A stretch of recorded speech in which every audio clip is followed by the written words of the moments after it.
Nah sekarang ini dengan kepergian almarhum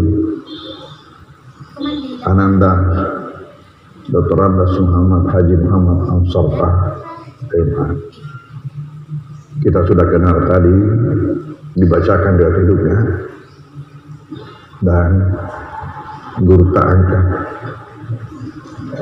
Ketika kami tiba dari Kairo dan membentuk yang namanya Madrasah Idaliyah, kami angkat almarhum sebagai salah seorang guru dan pembina di Idaliyah, dan didengarkan tadi berapa lama selama Idaliyah itu belum terputus menjadi Salafiyah, kemudian berubah menjadi SMP, dan sampai SMP mengajar lagi di SMP.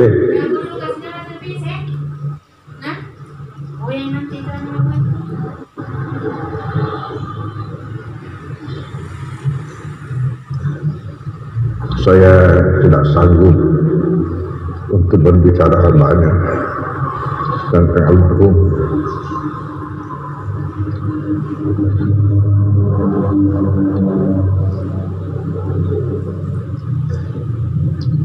Yang jelas bahwa almarhum itu syahid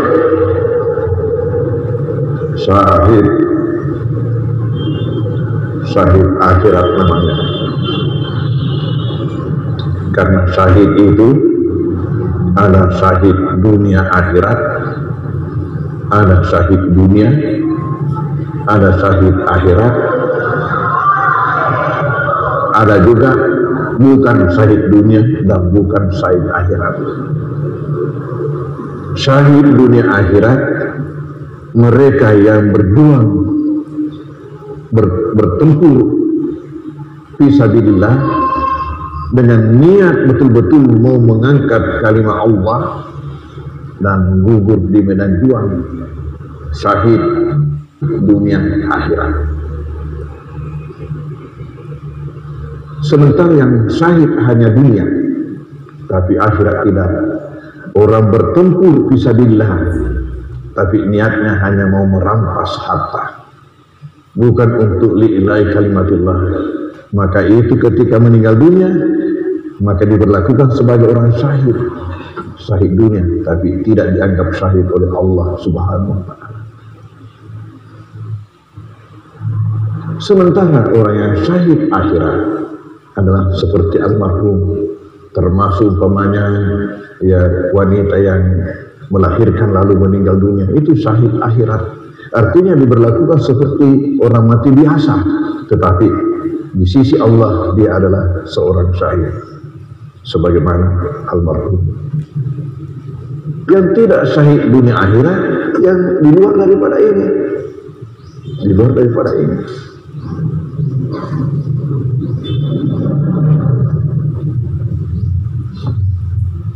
Anak-anakku semua, lalu dengan kondisi seperti ini, tadi saya katakan kepada Ananda Ustaz Muhammad Agus bahwa kalau melihat usianya, jam terbangnya ke depan itu masih panjang, jam terbangnya ke depan masih panjang, tapi Tuhan punya kehendak yang lain, di mana kita mendapatkan cobaan, bukan saja buat pesantren, tapi tentunya terutama buat kita di pesantren, tapi buat masyarakat muslim, di mana beliau menebarkan ilmunya, memberikan pengajian-pengajian pada masyarakat, baik di Baru maupun di luar Baru. Lalu bagaimana kita sebagai orang muslim menghadapi ujian seperti ini? Apa kata Al-Quran yang dibacakan tadi oleh Ananda Zulkifli? walanabluwannakum bisyai'in minal khawfi wal ju'i wa naqsin minal amwali wal anfusi was samarat wa basyirus sabirin alladzina idza asabatum musibah qalu inna lillahi wa inna ilaihi. Lalu kata kunci, ulaika alaihim salawatun min rabbihim wa ulaika humul muhtadun. Ketika kita ini siap menghadapi ujian, apakah kesenangan atau kesusahan, apakah kegembiraan atau kesedihan, sekarang ini kita ditimpa yang kedua, hal-hal yang menjadikan. Dicontohkan tadi oleh Al-Baqarah 155, pasti kami memuji kalian dalam berbagai bentuk. Apakah dengan kurang makan,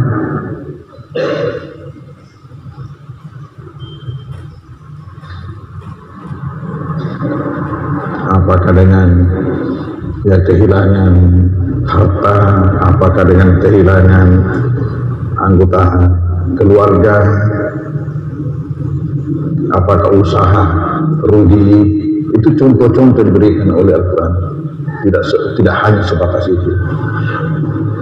Lalu setelah Tuhan menyebutkan berbagai contoh-contoh, lalu menutup dengan kata apa?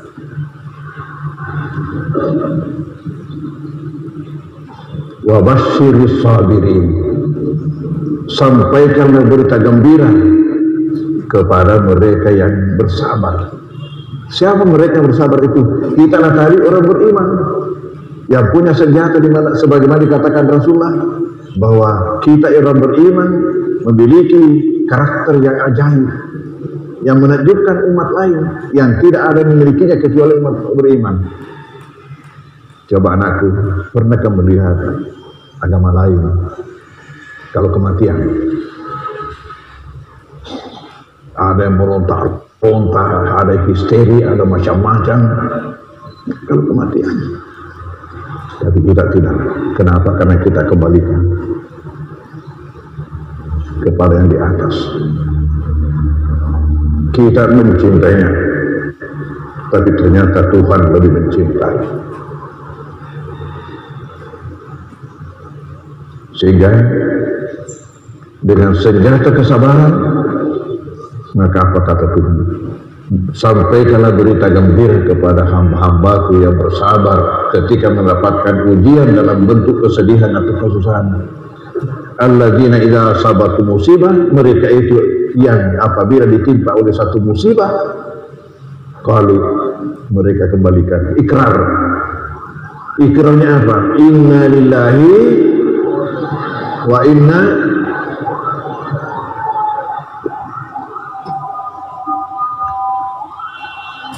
yaitu apa? Sesungguhnya kita ini semua adalah milik Allah. Sesungguhnya kita ini semua adalah milik Allah. Wa inna ilaihi raji'un, dan sesungguhnya kita itu semuanya akan kembali kepadanya. Almarhum Ananda Haji Al-Saltah telah menyeberang ke sana mendahului kita, sehingga kita kalau berziarah kubur kita baca Assalamualaikum ya ahla kuburi min diyar muslimin. Assalamualaikum, keselamatan bagi kalian wahai penghuni kubur dari negeri orang muslim. Antum lana sabiqun wa inna insyaallahu lahikum, kalian itu adalah pendahulu kami. Sekarang Ustaz Ansar mendahului kami. Wa inna, dan bahwasanya kami ini bagaimana akan menyusul. Lahikum wa inna bikum lahikum, dan sesungguhnya kami akan menyusul. Entah siapa lagi besok, entah siapa lagi lusa. Dan ingat anakku, Tuhan memanggil hambanya itu tidak menurut aturan jamaah haji. Saya ulangi, Tuhan memanggil hambanya menghadap tidak menurut aturan jamaah haji. Bagaimana aturan jamaah haji? Siapa yang dulu mendaftar, itu yang dulu berangkat. Kalau ini dipakai berarti siapa yang dulu lahir, itu yang dulu mati. Tetapi Tuhan tidak pakai itu, diacak. Bisa saja yang lebih muda lebih dulu mati daripada yang lebih tua. Padahal ada dulu anak-anak, kalau malam-malam bunyi burung hantu, terus teriak dia, "Ai, alim atau ai?" Terus dia disuruh alim atau itu kalau bunyi burung hantu. Ya, padahal Tuhan tidak begitu. Mengapa diacak? Mengapa diacak? Tidak mesti yang lebih tua dulu meninggal daripada yang lebih muda.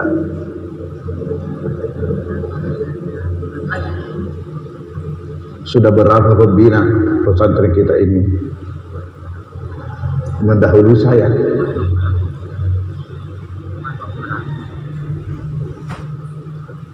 Coba Ustaz Mudasir, Ustaz Wahab, Ustaz Ali, Ustaz Abbas, coba yang di sini saja.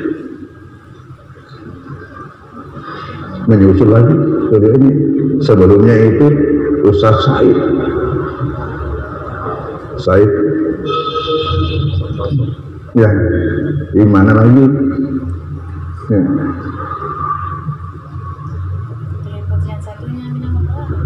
Baso Jufri ya, Zakaria yang di apa namanya ya, sementara pidato subuh Ramadan dilabarkan tugas Ramadan, sementara pidato subuh Ustaz Zakaria tiba-tiba meninggal dunia.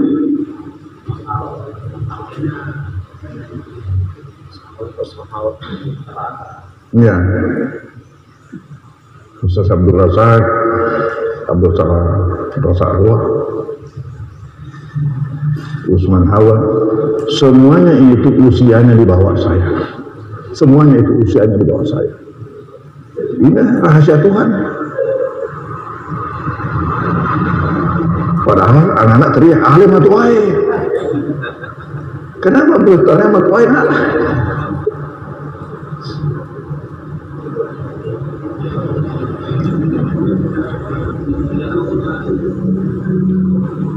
Jadi ini sikap kita sebagai orang beriman.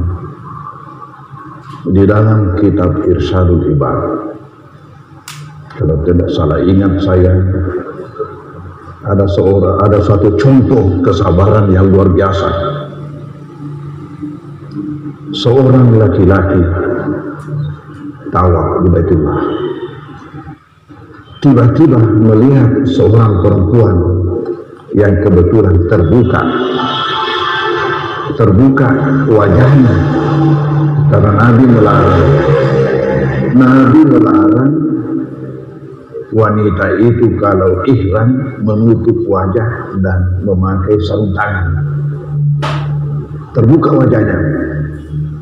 Laki-laki ini sangat takjub, terkagum-kagum dan terheran-heran melihat betapa cemerlangnya, betapa cerianya wajah wanita ini, sampai tidak disadari keluar kata-kata dari mulutnya mengatakan, "Oh, wanita ini mungkin sama sekali tidak punya kesedihan, dengan wajahnya yang berseri-seri, ceria, cerah dilihat."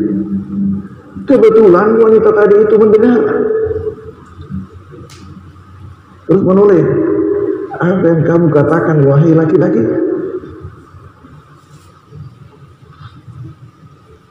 Yang diulangi. Lalu wanita ini mengatakan, "Kalau masalah itu jauh daripada saya. Saya ini ditimpa musibah luar biasa. Saya ini ditimpa musibah, memiliki keluarga terdiri dari seorang suami dan 4 orang anak. Lalu apa? Semuanya meninggal dunia dan saya tinggal hidup sebatang kara. Kalau sekiranya kita yang hadis itu mungkin mengatakan, wah itu balik ya bawana.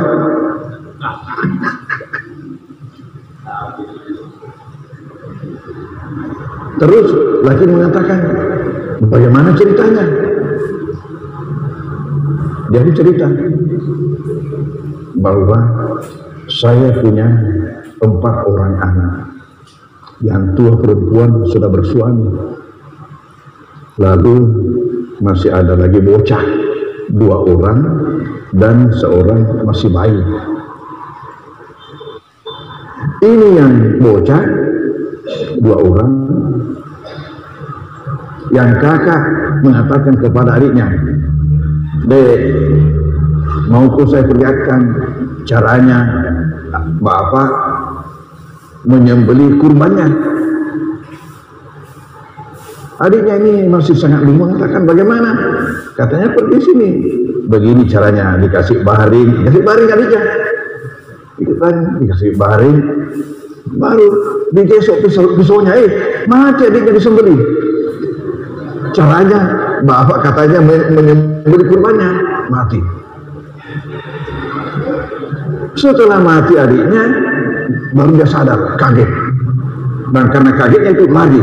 Maklum negeri ada padang pasir, lari, tinggalkan rumah lagi, tidak tahu mau kemana.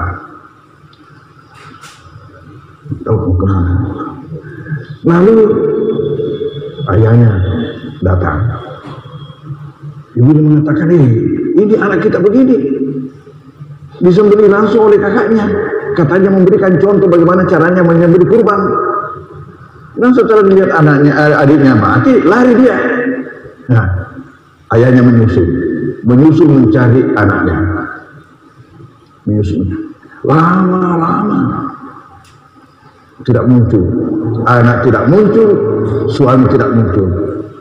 Lalu ibu tadi ini sementara memasak tadi itu kambingnya yang sudah dipotong suaminya, sementara memasak.